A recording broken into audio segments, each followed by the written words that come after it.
जब तक वो संविधान रहेगा, इंडियन नेशनलिज्म ही रहेगा। अगर कोई इससे हटकर बात करेगा तो वो भारत के संविधान का दुश्मन है। मगर ये जो सीमांचल का मसला है, ये सिर्फ राजनीति के तक का मसला नहीं है। आपको मुसलमानों से इतनी मोहब्बत है तो फिर आपने वो 8 साल के बच्चे रिजवान को 8 दिन अपनी माँ से दूर क्यों रखा? अगर आपको मुसलमानों से मोहब्बत है तो फिर ये गाया समस्तीपुर में मॉब लिंचिंग के जो वाकयात हो रहे, रुकाइए उसको। वैशाली में एक मुस्लिम लड़की को, गुलनाज को पानी में डुबो कर मार दिया गया और आपका मुस्लिम विधायक वहां पर जाता नहीं है डरने के लिए।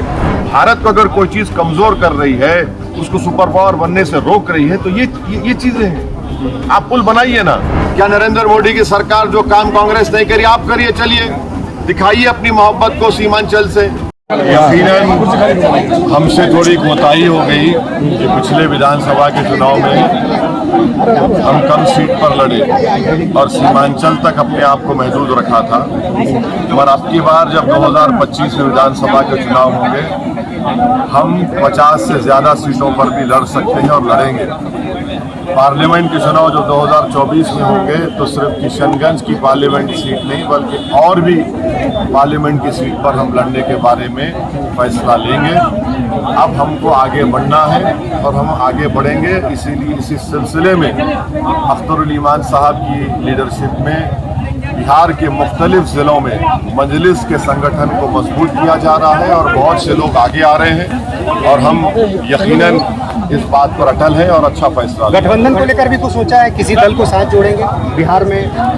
देखिए, जब विधानसभा के चुनाव हुए थे, मैं और अख्तरुल ईमान साहब ने कोशिश की थी कि गठबंधन के से हमारा अलायंस हो जाए, मगर उन्होंने साफ तौर पे इनकार किया, बल्कि हमारा मजाक उड़ाया।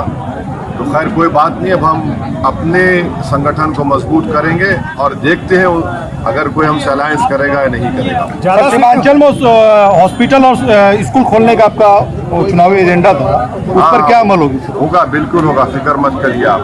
मगर आप ये देखिए, जो सत्ता में जो लोग हैं जी, जो सरकार में है, मुख्यमंत्री है, उनको भी जो वादा किए थे सीमांचल डेवलपमेंट काउंसिल का, उसको पूरा करने की बहुत ज़रूरत है। हमने जो कहा है इंशाल्लाह होगा। सर, नीतीश कुमार सपना देख रहे हैं प्रधानमंत्री बनने का। हाँ, वो तो कह रहे हैं ना कि उनके लोग कह रहे हैं कि वो बहुत अच्छे प्रधानमंत्री बन सकते हैं, ये बन सकते हैं। महानंदा पुल के बारे में, महानंदा, देखिए नीतीश कुमार अब क्या क्या पलटेंगे, कितना बदलेंगे, वो ही बता सकते हैं। बागेश्वर को लेकर जो बातें हो रही है, वो हिंदू राष्ट्र, मुझे देखिए देखिए, हम उसके एक्सपर्ट नहीं हैं। हम इतना बता सकते हैं कि जो संविधान बाबा साहेब अम्बेडकर ने बनाया, जब तक वो संविधान रहेगा, इंडियन नेशनलिज्म ही रहेगा।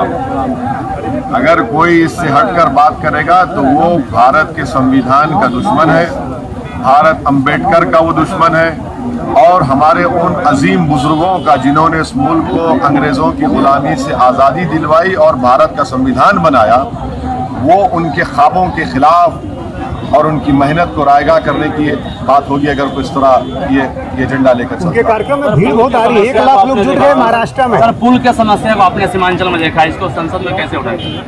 हम संसद में उठा चुके हैं। आर्टिकल 371 के तहत हमने एक प्राइवेट मेंबर्स बिल लोकसभा में दाखिल किया है कि सीमांचल डेवलपमेंट काउंसिल बननी चाहिए और जो वो बनेगा तो वही डेवलपमेंट काउंसिल ये तय करेगा कि सीमांचल का पैसा पहले पुल पर लगेगा, स्कूल पर लगेगा, अस्पताल पर लगेगा, रोड पर लगेगा। तो इसीलिए हम और भी रेलवेज का मसला है, जलालगढ़ से किशनगंज, पूर्णिया एयरपोर्ट का मसला है,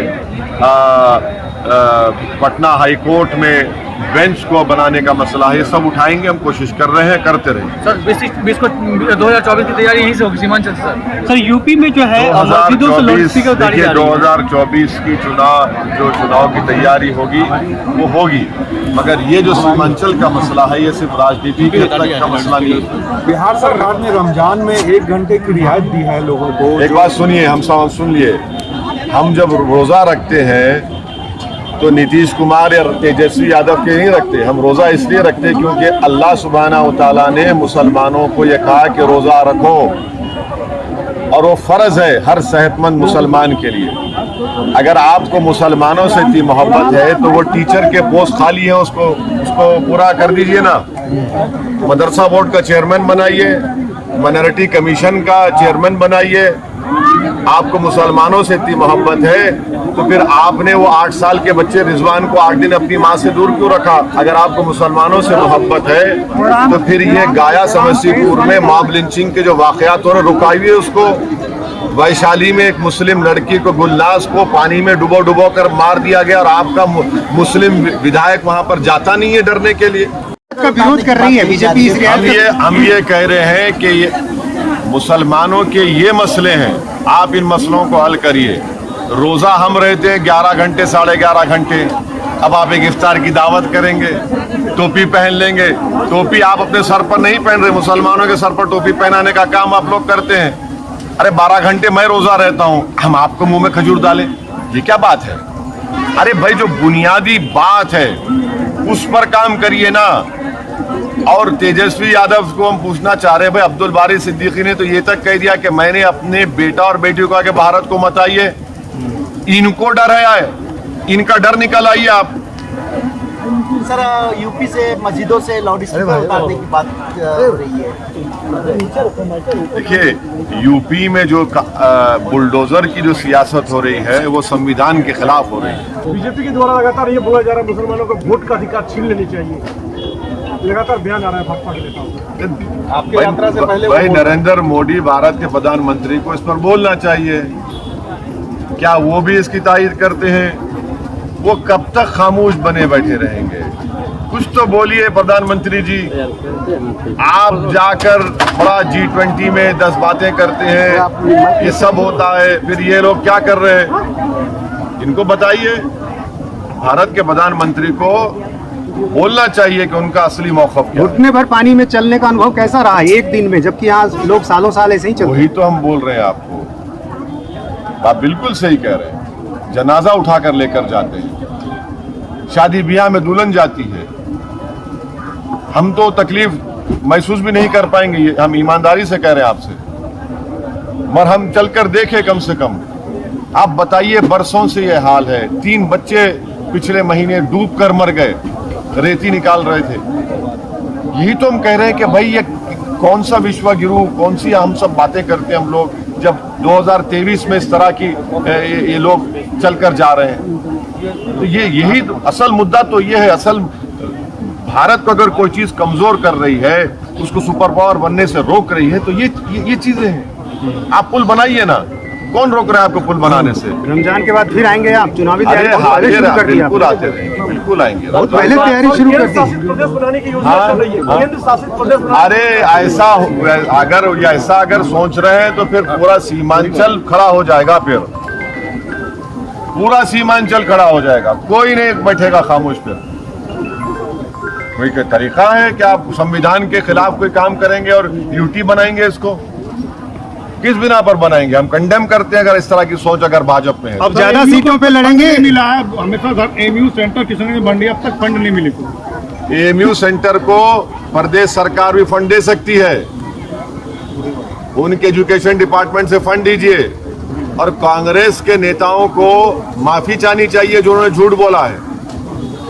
केंद्र के मंत्री ने पार्लियामेंट में यहाँ के किशनगंज के सांसद के सवाल के जवाब में खड़े होकर उन पे मुंह पर कह दिया कि जब तुम्हारी सरकार थी कांग्रेस की, यूपीए की, आपने यहाँ पर मंजूरी नहीं किया। आपने मल्लापुरम में और वेस्ट बंगाल में, मुर्शिदाबाद में मंजूर किया। झूठ बोला आपने। मगर इसके बावजूद भी हम नरेंद्र मोदी सरकार से पूछना चाह रहे हैं कि मोदी ने कहा था कि एक हाथ में कुरान एक हाथ में कंप्यूटर देंगे मुसलमानों के, तो वो एक हेड क्रिएट करे और उसके जरिए से पैसे दे किशनगंज के इस एएमयू सेंटर को। वहां पर सिर्फ एएमयू सेंटर चल रहा है, एजुकेशन का बीएड बंद हो गया। और क्या नरेंद्र मोदी की सरकार जो काम कांग्रेस नहीं करी आप करिए? चलिए दिखाइए अपनी मोहब्बत को सीमांचल से और ऐलान करिए कि एएमयू का सेंटर हम खोल रहे हैं। कौन रोक रहा है उनको रोकने से? ये तो एजुकेशन का मामला है ना, इसमें राजनीति क्यों होनी चाहिए? अब ज्यादा सीटों पे लड़ेंगे यानी तेजस्वी नीतीश की मुश्किल आप और बढ़ाएंगे। अरे क्या भाई, हम इलेक्शन जब लड़ते हैं तो अपने लिए लड़ते हैं, आप जीतने के लिए लड़ते हैं। वो सीमांचल की मुश्किलों में रोज इजाफा कर रहे हैं, आसमान तोड़कर डाल दिए सीमांचल की जनता पर। लेकिन बिहार के कई सीटों पर आपने चुनाव लड़ा, अभी फिलहाल जो गोपालगंज उपचुनाव हुए वहां पर आपने जो वोट लिया उससे महागठबंधन के उम्मीदवार को हार मिल गई। तो कहा तो यही जा रहा है कि बीजेपी कहा तो ये भी जाता है ना कि किशनगंज की एक पार्लियामेंट की सीट हम लड़े तब भी बीजेपी नहीं जीती, और पूरे माबाकी सीट पर बीजेपी जीत गई, तो उनको क्या बोलेंगे? उनको कौन सी टीम बोलेंगे? सवाल यह है कि आप एक मुसलमान नेता को ही बदनाम करना चाहते हैं, मगर जब आप बीजेपी को नहीं हरा पाते तो आप तो दूध के धुले हुए हैं, आपसे कोई गलती हो ही नहीं सकती। 306 एमपी बीजेपी जीत गई 2019 में, और हम सिर्फ 3 लोकसभा की सीट लड़े हैं। 186 लोकसभा सीट पर कांग्रेस और बीजेपी का डायरेक्ट मुकाबला हुआ है, और कांग्रेस सिर्फ 16 सीट जीत पाई है। अब क्या हर एक का जिम्मेदार हमको खड़ा कर देंगे? अब कल सुबह में गाय और भैंस दूध नहीं देंगी, नहीं ओवैसी सामने से गया था, मुर्गी अंडा नहीं देगी तो हम जिम्मेदार। अरे तुम में काबिलियत नहीं है मोदी को हराने की, तो हम काहे के जिम्मेदार? तुम जिम्मेदार। आप जो अपना स्टैंड बदलते हैं, माने कपड़े जिस तरह बदलते उस तरह बदलते हैं, कभी बीजेपी तो कभी राजद, तो आप जनता को क्या पैगाम दे रहे हैं? हम चुनाव लड़ेंगे और जो सीमांचल से इंसाफ नहीं करेगा उनको हराएंगे और हम जीतेंगे। आप तैयार हो जाइए, हम लोग खामोश नहीं बैठने वाले। तेजस्वी यादव लगातार आपकी बागवानी उजाड़ने में लगे। तेजस्वी यादव आपकी बागवानी उजाड़ने में लगे। कौन? आपने सजाया था तेजस्वी यादव। हाँ, ये तो दौलत के बलबूते पर उन्होंने हमारे 4 MLAs को खरीद लिया। अब आप देखिए, महाराष्ट्र में उद्धव ठाकरे की सरकार चले गई तो ये तमाम सेक्युलर पार्टी के लोग इतना पुकार रहे हैं कि लोकतंत्र का मर्डर हो गया। अब यहां पर जो 4 MLA तुमने खरीद लिए दौलत के बलबूते पर, तो ये लोकतंत्र का कत्ल नहीं हुआ? यानी तुम्हारी लड़ाई सिर्फ सत्ता की है, और तुम इस बात को बर्दाश्त नहीं कर सकते कि अख्तरुल ईमान एक नेता बन के उभर रहा है बिहार में, तो तुम उसको रोकना चाहते हैं। जो सीमांचल की जनता और बिहार की जनता तुमको बर्दाश्त नहीं करेगी। तुम्हारा देख लिए खेल, तुमने पैसा देकर उनको खरीद लिया। अब बताओ कौन सी राजनीति आप कर रहे हैं? बड़े दावे करते हैं आप, भाई आप में और मोदी में तो कोई फर्क ही नहीं रहा।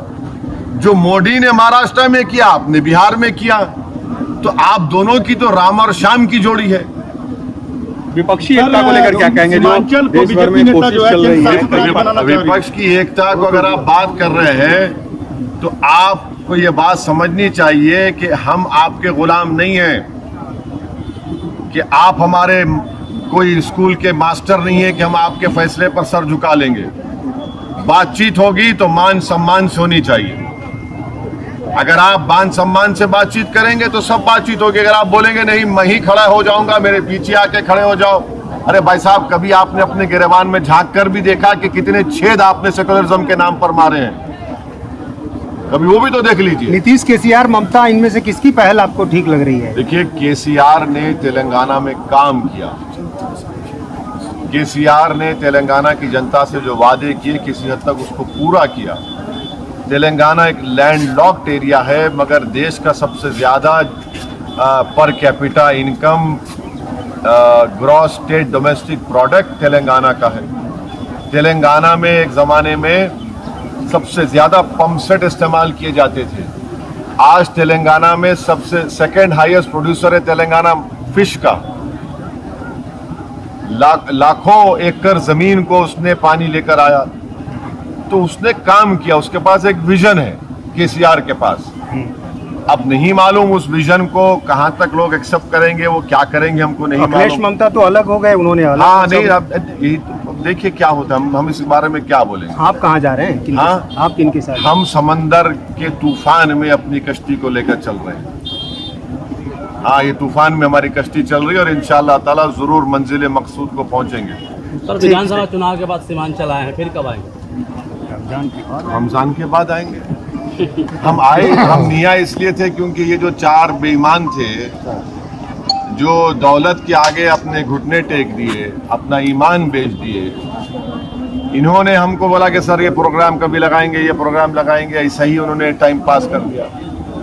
मगर हम आएंगे और आप देख रहे हैं कि जनता में कितना गुस्सा है, आक्रोश है इन लोगों की इस धोखेबाजी पर। इन्होंने सीमांचल की जनता के पीठ पे खंजर घोंपा है और इसकी जिम्मेदारी तेजस्वी और नीतीश कुमार पर आयद होती है। इसलिए बीजेपी से ज्यादा इस बार आप तेजस्वी नीतीश पर नहीं, हमला हम कर रहे सबको हैं। बोल रहे हैं, हम सबको बोल इस रहे बार हैं। ज्यादा हमला आपका नहीं, हम सबको बोल रहे हैं, हम सबको कह रहे हैं कि सीमांचल से सीमांचल की लीडरशिप को उभरता हुआ ना मोदी पसंद करते हैं, ना नीतीश कुमार, ना तेजस्वी। अगर इसे आपकी कमजोर होती पकड़ के तौर पर क्यों ना देखा जाए, जो 4 लोग निकल गए आपके हाथ से? कमजोर आप समझ रहे होंगे, आप देख लीजिए ये चारों का क्या नतीजा निकलेगा और इन पार्टी का क्या नतीजा निकलेगा। अभी तो आगे है ना घोड़ा मैदान, 24 आइंदा साल है, फिर 25 है। जो धोखा देकर भाग जाता है जनता को, वो खुद कमजोर होकर पड़ा है। अब उनको कोई पूछता भी नहीं है इन बेचारों को। पैसे दिए गए थे इनको, कुछ खबर मिली? नहीं, इनको तो बहुत मलाई दी गई थी, हम तो सुने, भले लालच दिया गया था। दौलत है ना, सत्ता में है।